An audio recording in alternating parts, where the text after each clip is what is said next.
그 지금 새로운 그 산업혁명 시대가 오고 있는데, 그럼 이 시대가 되게 되면 우리가 뭘 공부해야 되는가에 대한 이슈가 남아있죠. 먼저 간단하게 우리가 한번 볼까요? 지금 많이들 이제 얘기하는 게 4차 산업혁명 시대가 왔다고 얘기하죠.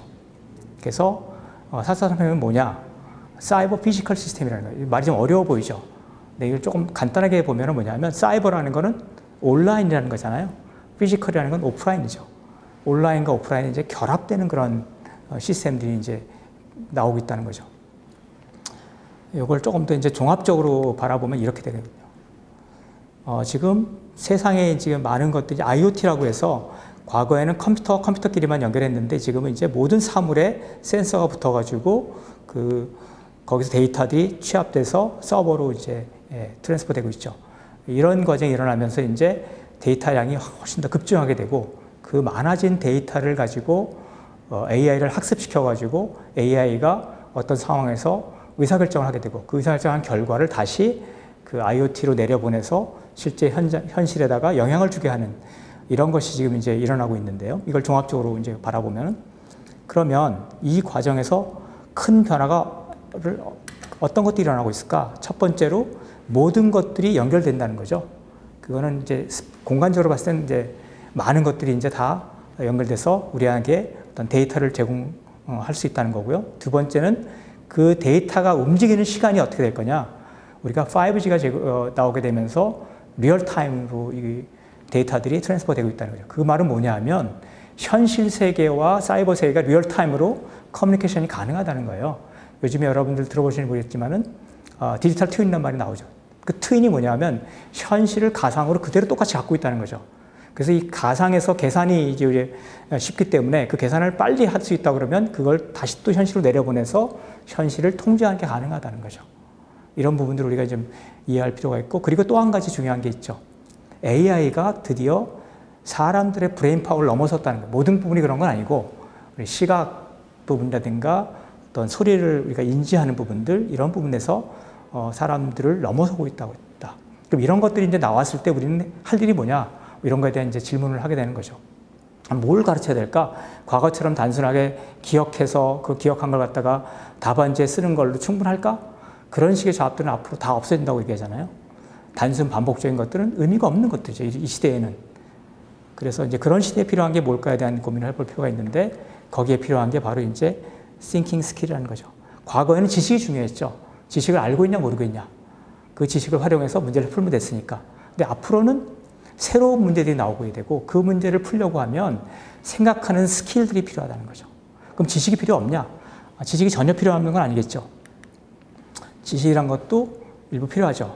근데 과거의 지식은 모든 걸 머릿속에 넣어둬야 됐었는데, 지금은 그게 아니라 그 필요한 지식만 넣어두고 필요 없는 건 어디 있죠? 인터넷 속에 있잖아요. 찾아 쓰면 되는 거죠. 근데 여기에 또 한 가지 필요한 게 뭐냐면 메타 날리지라는 거죠. 그 날리지를 어떻게 활용할 수 있는 거에 대한 지식도 필요하다는 거죠. 필요한 지식이 달라지는 거죠. 그래서 이제 이런 것들을 통해서 이제 우리가 지식을 바라볼 수 있고, 또 한 가지는 그럼 thinking skill은 뭐냐? 예를 들면 많이들 들어보셨겠지만 디자인 띵킹, 이런 것도 하나의 thinking skill이죠. 디자이너가 문제를 푸는 그런 방식, 스킬들, 그거를 내가 알므로써 제대로 문제를 해결할 수 있다는 것이죠. 그 컴퓨터 과학자들이 문제를 푸는 방식이 뭐냐? 그걸 우리는 컴퓨테이셔널 띵킹이라고 부르죠. 그것도 마찬가지로 제가 보기에는 띵킹 스킬이에요. 근데 띵킹 스킬인데 누가 쓰는 띵킹 스킬이냐? 그건 컴퓨터 과학자가 쓰는 띵킹 스킬이죠. 제가 이제 맥그로일이라는 그 회사에서 일을 해봤었는데, 맥그로일의 그 과학 책들을 볼 기회가 있었어요. 과학에 대한 재밌는 얘기들이 많이 있는데, 과학책에 그 나오는 그 가장 핵심적인 얘기가 뭐냐면 be a scientist라는 거예요. 과학자가 되라. 그 말은 뭐냐면 과학 교육의 목적이 뭐냐면 과학자처럼 생각하라는 거예요. 그래서 제가 생각해보면 그것도 마찬가지로 어떻게 보면 그 과학적인 생각의 스킬을 배우라는 거죠. 그게 뭐냐면 세상을 관찰하고 그 관찰을 통해서 어떤 문제를 우리가 인식하고 그 문제를 풀기 위한 해결책을 만들고 과학적으로 실험을 하고 그 실험한 데이터를 모아서 검증하는 과정, 이 과정들을 미국 친구들은, 미국에 있는 애들은 1학년 때부터 초등학교 1학년부터 초등학교 6학년까지 계속 반복적으로 공부하는 거죠. 그래서 단순하게 어떤 과학적인 팩트를 기억하는 중요한 것이 아니라 과학자가 어떻게 문제를 풀어가는가라는 거에 초점을 맞춰서 아이들을 교육시키고 있죠. 그래서 여기서 마찬가지로 과학적인 그 생각의 스킬들을 우리가 생각해 볼 수 있고요. 제가 최근에 중국 가서 보다 보니까 아티스트인 경우도 마찬가지라는 거예요. 아티스트 그런 예술가들도 예술가처럼 생각하는 게 중요하다는 거예요. 그래서 앞으로는 그것이 과학이든 아니면 수학이든 아니면 아티스트든 간에 그러한 사람들이 어떻게 사고를 하고 어떻게 자기 영역에서 어떤 문제를 해결해 나가는가라는 것들을 배우는 게 중요한 요소라는 거죠. 그래서 thinking skill이라는 것이 앞으로 굉장히 중요한 교육의 목표가 되겠다라는 거고요. 한번 정리를 해보면 제가 말씀드린 것들은 크게 보면 이제 처음에 시작할 때 우리가 에듀테크라는 것이 이제 온라인 교육이 시작되면서 많이들 이제 얘기하고 있는데 이것의 궁극적인 목적이 뭐냐라는 것을 들여다봤을 때 이제 컴프레hensive 밸류, 전체적인 가치를 우리가 뭐라고 얘기할 것이냐에 대한 생각을 해볼 필요가 있다는 얘기를 말씀드렸고요. 그 다음에 그 가치를 저는 이제 인터넷 비즈니스에 찾아볼 수 있겠다.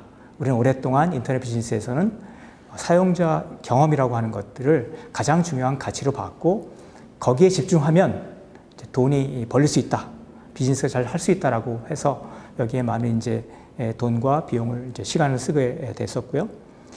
그 개념을 우리가 만약에 교육에 들여온다 그러면 앞으로 온라인 교육이라는 것도 LX, 즉 러너의 익스피리언스에 집중해서 우리가 온라인 교육을 하게 되면 그것이 결국은 온라인 교육의 성공을 좌우하는 데 중요한 요소가 될 거라고 보는 거고요.